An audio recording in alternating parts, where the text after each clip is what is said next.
Ares, the god of war and one of the great Olympian gods of the Greeks, he is represented as the son of Zeus and Hera. A later tradition, according to which Hera conceived Ares by touching a certain flower, appears to be an imitation of the legend about the birth of Hephaestus, and is related by Ovid. The character of Ares in Greek mythology will be best understood if we compare it with that of other divinities who are likewise in some way connected with war. Athena represents thoughtfulness and wisdom in the affairs of war, and protects men in their habitations during its ravages. Ares, on the other hand, is nothing but the personification of bold force and strength, and not so much the god of war as of its tumult, confusion, and horrors. His sister Eris calls forth war. Zeus directs its course, but Ares loves war for its own sake, and delights in the din and roar of battles, in the slaughter of men, and the destruction of towns. He is not even influenced by party spirit, but sometimes assists the one and sometimes the other side, just as his inclination may dictate. The destructive hand of this god was even believed to be active in the ravages made by plagues and epidemics.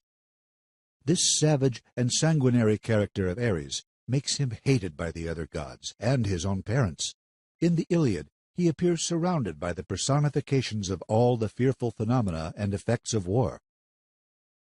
But in the Odyssey, his character is somewhat softened down. It was contrary to the spirit which animated the Greeks to represent a being like Ares, with all his overwhelming physical strength, as always victorious. And when he comes in contact with higher powers, he is usually conquered. He was wounded by Diomedes, who was assisted by Athena, and in his fall he roared like 9,000 or 10,000 other warriors together. When the gods began to take an active part in the war of the mortals, Athena opposed Ares, and threw him on the ground by hurling at him a mighty stone. And when he lay stretched on the earth, his huge body covered the space of 7 plethra. The gigantic Elode had likewise conquered and chained him, and had kept him a prisoner for 13 months, until he was delivered by Hermes. In the contest of Typhon against Zeus, Ares was obliged, together with the other gods, to flee to Egypt, where he metamorphosed himself into a fish. He was also conquered by Hercules, and obliged to return to Olympus. In numerous other contests, however, he was victorious.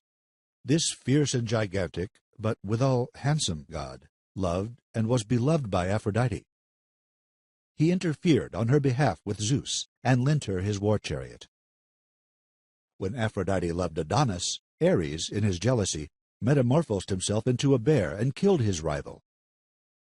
According to a late tradition, Ares slew Haliarthius, the son of Poseidon, when he was on the point of violating Alcippe, the daughter of Ares. Hereupon, Poseidon accused Ares in the Areopagus, where the Olympian gods were assembled in court. Ares was acquitted, and this event was believed to have given rise to the name Areopagus. The warlike character of the tribes of Thrace led to the belief that the god's residence was in that country, and here and in Scythia were the principal seats of his worship. In Scythia he was worshipped in the form of a sword, to which not only horses and other cattle, but men were also sacrificed. He was further worshipped at Colchis, where the golden fleece was suspended on an oak tree in a grove sacred to him. From thence the Dioscuri were believed to have brought to Laconia the ancient statue of Ares, which was preserved in the temple of Ares Theritas, on the road from Sparta to Therapne. The island near the coast of Colchis, in which the Stymphalian birds were believed to have dwelt, which is called the island of Ares, Aretius, Aria, or Chalceritis, was likewise sacred to him. In Greece, the worship of Ares was not very general. In Athens he had a temple containing a statue made by Alcamenes. At Geronthre in Laconia he had a temple with a grove, where an annual festival was celebrated, during which no woman was allowed to approach the temple. He was also worshipped near Tegea, and in the town at Olympia, near Thebes, and at Sparta, where there was an ancient statue representing the god in chains, to indicate that the martial spirit and victory were never to leave the city of Sparta. At Sparta, human sacrifices were offered to Ares. The temples of this god were usually built outside the towns, probably to suggest the idea that he was to prevent enemies from approaching them.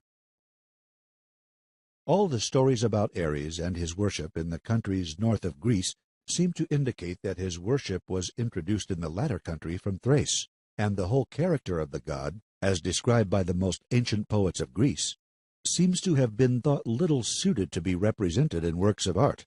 In fact, we hear of no artistic representation of Ares previous to the time of Alcamenes, who appears to have created the ideal of Ares.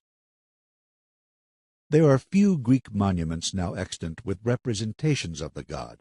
He appears principally on coins, reliefs, and gems. The Romans identified their god Mars with the Greek Ares.